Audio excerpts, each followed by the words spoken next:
We now know the names of each victim killed in the shooting, and for the first time, we're able to see all of their faces, including the Cho family, Q, Cindy, and their 3-year-old son, James. There was also 4th grader Daniela Mendoza and her little sister, 2nd grader Sofia Mendoza, a young man named Christian LaCour, who was working as a security guard, as well as Aishwarya Tarikonda and a man from Dallas named Elio Kumana Rivas. It was a somber morning at DFW International Airport. Aishwarya Tatikonda's body was sent off so she could be reunited with her family. William Joy shows us who she and the Mendoza sisters were through the eyes of those who knew them, taught them, and loved them. So we are removing as they come. Shri Chalavati has run out of room for flowers. It's a terrible loss. 26-year-old Aishwarya Tatikonda worked with him for 2.5 years, and he knew something was wrong when she was late for a work meeting Saturday. She did not make that appointment. Tatikonda was wounded so severely by the AR-15 style rifle she was shot with, she wasn't identified until Sunday evening by fingerprint. Whole country and our community is all grieving. Ashok Kala and other members of the Telugu community were at DFW this morning to send her body to her family in India. They're all panic, it's heartbreaking, and they have to keep on feeling the pain day and day to see her for the last time. Emotionally, it's very disturbing. Her smile is very good. I miss her smile a lot. In Wiley, yellow ribbons wrapped trees for 2 other young lives lost. 11-year-old 4th grader Daniela Mendoza and her 8-year-old 2nd grade sister Sofia Mendoza were both killed. Their mom is still in the hospital. The grief is taking a toll not just on students but staff. So many teachers called out today from Cox Elementary. They had to bring in subs from across the district. They had a lot of life. They had a lot to contribute to this country. When she was killed, Aishwarya was shopping for a dress for her 27th birthday a couple weeks away. A friend she was with was shot, but now stable after 3 surgeries. I'm really heartbreaking. That's all I can say. A school in Wiley, an office in McKinney. There's pain across North Texas. Grief is there, and I think it will be there for a very long time. In Allen, I'm William Joy. You know, it is the kind of pain that may take years to fully process. We did get an update on 5 of the survivors. We just learned 1 is still critical, another is in serious condition, 2 are listed as fair, and 2 more have been upgraded to good. ABC News reports that William Cho could be released sometime this evening. The little boy was at the mall with his mom, dad, and little brother, exchanging clothes he just received for his 6th birthday. William is the only member of his family that survived. And being subjected to a violent attack like this leaves physical wounds and emotional ones as well. In the span of a second, some of these victims went from shopping to simply trying to survive. Damon Fernandez just got some insight from one survivor's attorney and joins us live from the Allen Premium Outlets.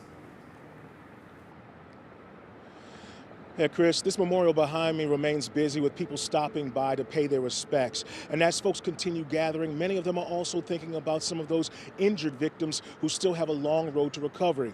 Today, we've learned the family of at least one of those victims has already retained an attorney to look into things.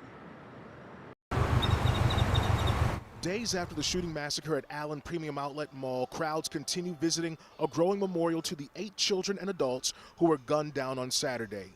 Concerned community members continue sharing hugs and prayers, are reflecting on yet another fatal act of senseless gun violence. This was avoidable. This doesn't have to happen, and it doesn't have to keep happening, and it needs to stop. As people continue processing this mass shooting, 6 injured victims remain in the hospital. Among them, 46-year-old Irvin Walker II, a loving father, member of Alpha Phi Alpha fraternity, and someone who friends and family describe as a gentle giant. It's been extremely difficult on him. As you can imagine, it's not only the physical aspect that he's dealing with, but it's the mental side as well. Darrell Washington is a Dallas attorney who's been retained by Walker's family to look into the shooting. He says Walker had just dropped off a friend and went to find parking when the gunman began firing shots at him. Walker was shot multiple times, including in the chest and shoulder. He was just basically placed into survival mode, trying to figure out what he can do not to get shot again.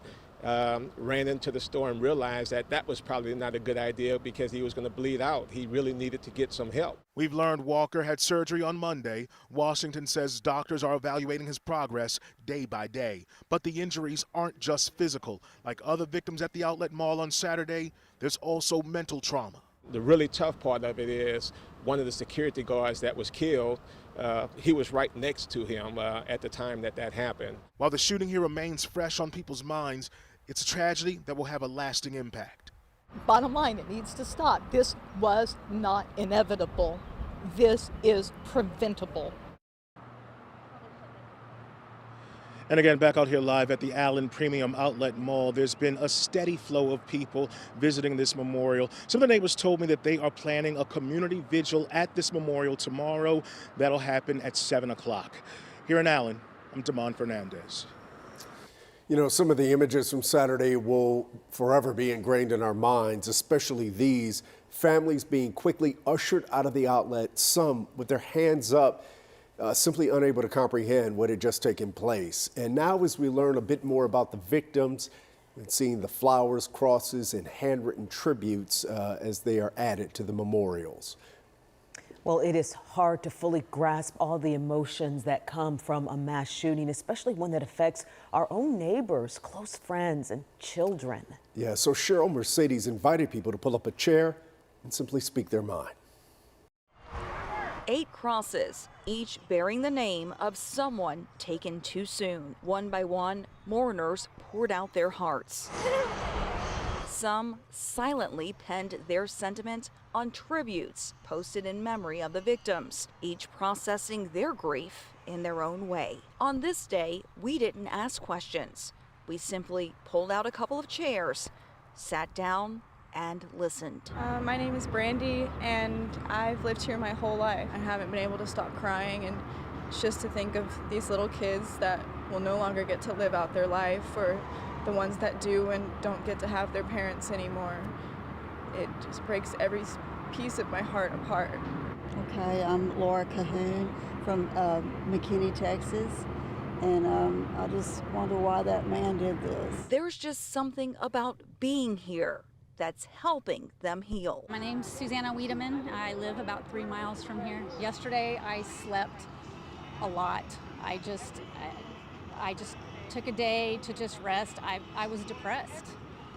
And today I'm a little bit better. I felt a little more revived. For some, that sadness has turned to anger, directed mostly at politicians. My name is Samantha Shub, and what I want to say is that this was avoidable. This doesn't have to keep happening. Our lawmakers need to take the guns, particularly the AR-15s that can erase a woman's face, and they need to get them out of the hands of civilians. Hard stop. This was avoidable. Lauren Morrison, a still photographer capturing the tragedy for a school research project, took a seat too. Even though I have my professional camera, I'm photographing this on a disposable camera because just like politicians, they deem our lives disposable. It doesn't feel right. It doesn't feel like we've caught whoever did this. We still feel like there's evil around us. But being here, surrounded by others who are hurting too, is perhaps a sign that there still is good in this world. Thank you for the invitation. In Allen, Cheryl Mercedes. The shooting has reignited debate about how mental health, gun reform, and how safe we are. And a lot of Texans are talking about change in their communities as well as down at the Capitol in Austin. We want you to know that we are listening. You can call 214-977-6200 and leave us a voicemail. Again, that's 214-977-6200. Well, in times like these, we all look for ways to help. And if you'd like to do something for the victims and their families, we have a way. All you have to do is scan this QR code on your screen right now. The Communities Foundation of Texas says the money that you provide will be directed to local nonprofits who are providing resources directly to the victims.